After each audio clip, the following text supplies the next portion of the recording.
Cerita nyata dari SpongeBob SquarePants. Halo Prank, ketemu lagi sama gue, Nunu Triantoro. Seperti yang kita tahu, Prank, di serial kartun SpongeBob SquarePants menyimpan sejumlah teori konspirasi yang menarik dibahas. Bahkan ada juga sebagian poin yang membuat kita terkejut, seperti kisah nyata atau cerita rakyat yang udah beredar di masyarakat yang dituangkan dalam kisah serial kartun ini. Penasaran kan? Yuk langsung kita bahas, Prank. Are you ready, kids? What?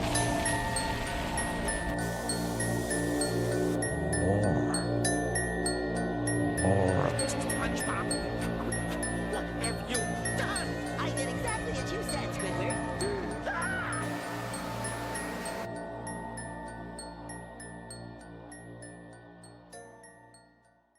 Yang pertama, Vampir Nosferatu.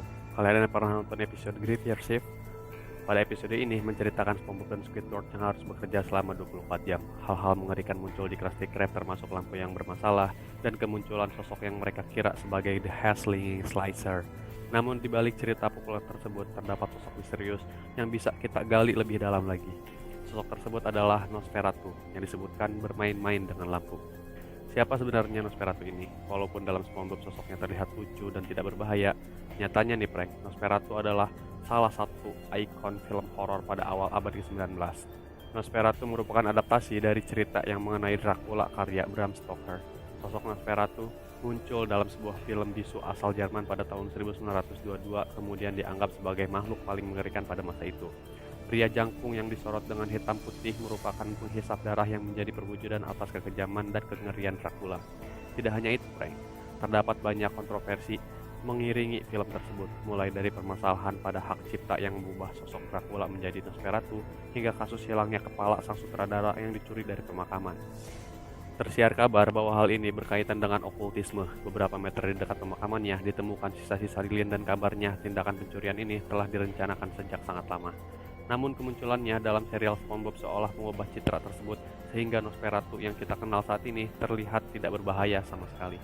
Hanya saja sosok sebagai salah satu ikon horor tetap tidak bisa dilupakan dengan mudah. Lantas apakah setelah mengetahui Nosferatu yang sesungguhnya kita akan melihat dia sebagai makhluk yang menyeramkan ataukah sebaliknya? Kalian boleh komen di sini. Yang kedua, misteri Rock Bottom. Doug Lawrence, penulis yang banyak menceritakan episode-episode SpongeBob awal ini, menyatakan bahwa Rock Bottom terinspirasi dari peristiwa dari masa kecilnya. Setelah berhenti di bus, ia duduk diam sampai rute mengemudi berakhir dan sopir akhirnya mengantarnya pulang di akhir shiftnya. Pengalaman tersebut tentu bisa menjadi pengalaman yang luar biasa sekaligus menegangkan untuk seorang anak kecil. Rock Bottom bisa dikatakan sebagai salah satu tempat paling menyeramkan yang menjadi latar cerita dalam kartun SpongeBob. Tempat ini terdiri dari rute yang mengerikan, malam yang sudah sangat larut dan dipenuhi oleh orang asing. Tempat tersebut seolah menyimpan misteri tersendiri, terutama daerah yang sebenarnya tidak terlalu jauh dari Bikini Bottom. Episode Rock Bottom ini menjadi salah satu episode yang paling berkesan bagi penontonnya. Kalau menurut kalian, gimana? Yang ketiga, Mystery Flying Dutchman. Salah satu tokoh yang cukup ikonik selanjutnya adalah Flying Dutchman. Tokoh tersebut digambarkan sebagai sosok hantu pelaut yang muncul di Bikini Bottom bersama kapalnya. Niatnya untuk menghantui selalu gagal karena tingkah kocak SpongeBob. Namun, Flying Dutchman ternyata bukan tokoh fiktif belaka. Terdapat satu kisah legenda yang menceritakan asal-usul hantu bajak laut tersebut. Dalam kisahnya, kisah Flying Dutchman bermulai dari kapal milik Dutch East India Company yang beroperasi pada akhir abad 17. Kapal tersebut berlayar dari Belanda ke Hindia Timur dan sebaliknya untuk mengantarkan kain sutra dan rempah-rempah. Suatu hari, sang kapten Hendrik van der Keyken ingin cepat sampai ke Amsterdam. Ia akhirnya memilih rute yang melewati Cape of Good Hope atau Tanjung Harapan. Sayangnya, kawasan tersebut diterjang badai hebat. Meskipun begitu, sang kapten tetap ingin melewatinya. Karena badai yang cukup kuat, para awak kapal pun memohon agar kapten untuk memutar balik kapal tersebut. Namun, sang kapten menolak. Ia justru melempar awak kapal yang melawannya itu ke laut. Sang kapten kemudian bersumpah akan terus berlayar sampai hari kiamat. Nahas, kapal itu akhirnya tenggelam dan tak ada satupun yang selamat. Namun, akibat sumpah sang kapten, mereka dikutuk untuk berlayar mengarungi samudera selamanya.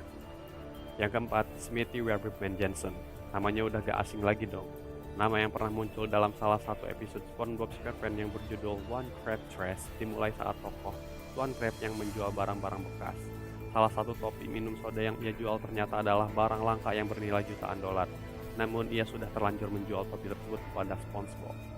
Karena keserakahannya, ia lalu mengarang cerita dan mengatakan bahwa topi tersebut adalah milik orang nomor satu yang sekarang sudah tiada, bernama Smithy Werberman Jensen, dan menyuruh SpongeBob untuk membalikan topi tersebut. Namun tahukah kalian prank bahwa tokoh Smithy Werberman Jensen ternyata benar-benar ada di dunia nyata?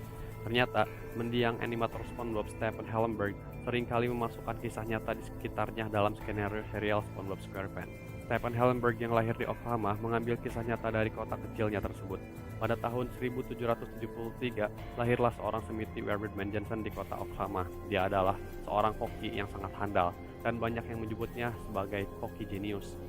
Dialah orang yang pertama kali memperkenalkan hidangan daging asap dengan saus tomat di atasnya. Ia juga seringkali dijuluki sebagai orang nomor satu karena daging olahannya yang terkenal sangat lezat. Namun, tak berselang lama setelah 4 tahun berbisnis, ia lalu dibawa ke meja hukum untuk diadili setelah salah satu inspektur makanan memeriksa daging olahannya yang ternyata mengandung daging manusia. Smithy pun mengakui dirinya memang memasukkan daging manusia dalam komposisi daging olahannya, namun ia tetap berasumsi tidak bersalah dengan mengatakan daging manusia yang ia gunakan hanyalah mayat yang ia temukan. Pengadilan tidak bergeming, kemudian memutuskan menjatuhkan hukuman mati dan makamnya akan dirahasiakan oleh pemerintah Oklahoma. Sebelum meninggal, Smithy Werberman Jensen meminta agar makamnya nanti tidak ditulis dengan namanya, namun dibuatkan nisan dengan angka 1 untuk membuktikan dirinya masih tetap menjadi nomor 1. Hingga saat ini, jika ada seorang yang bertanya pada penduduk Oklahoma tentang Smithy Werberman Jensen, mereka akan mengatakan dia adalah si nomor 1, persis seperti julukan yang disebutkan dalam serial SpongeBob SquarePants. Yang kelima, The Wicker Man. Mungkin kalian merasa bingung saat melihat salah satu episode SpongeBob yang bercerita tentang kehidupan SpongeBob yang tinggal sendirian di Bikini Bottom dalam satu hari. Episode tersebut berjudul Gone. Dalam episode tersebut terungkap ternyata alasan warga Bikini Bottom meninggalkan SpongeBob sendirian karena tengah memperingati Hari Nasional tanpa SpongeBob. Namun hingga saat ini masih menjadi rahasia dan belum diketahui kemana mereka semua pergi.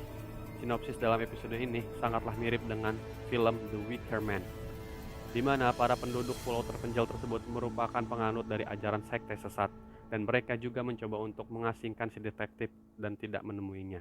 Sampai dimulainya suatu ritual pengorbanan dengan membakar patung anyaman kayu atau yang disebut dengan Wicker Man. Nah, orang yang dikorbankan dalam ritual tersebut adalah si detektif pendatang itu. Lalu para penduduk sekte sesat tersebut memasukkan sang detektif ke dalam patung Wicker Man dan mulai membakarnya. Tampak mereka terlihat bahagia saat menyaksikan ritual pengorbanan nyawa sang detektif tersebut. Seperti halnya warga Bikini Bottom yang juga merasa senang saat merayakan Hari Nasional tanpa SpongeBob. Nah, jadi gitulah prank, cerita kisah nyata yang dituangkan dalam serial SpongeBob. Menurut kalian gimana prank dengan adanya kisah tersebut yang ada di serial SpongeBob ini? Untuk anak-anak yang nonton kartun SpongeBob, perlu gak sih gitu harus dengan pengawasan orang dewasa? Kalian boleh komen dan kasih masukannya di kolom komentar di bawah sini. Oke, prank, gitu dulu aja video pembahasan dari gua. Sampai ketemu lagi.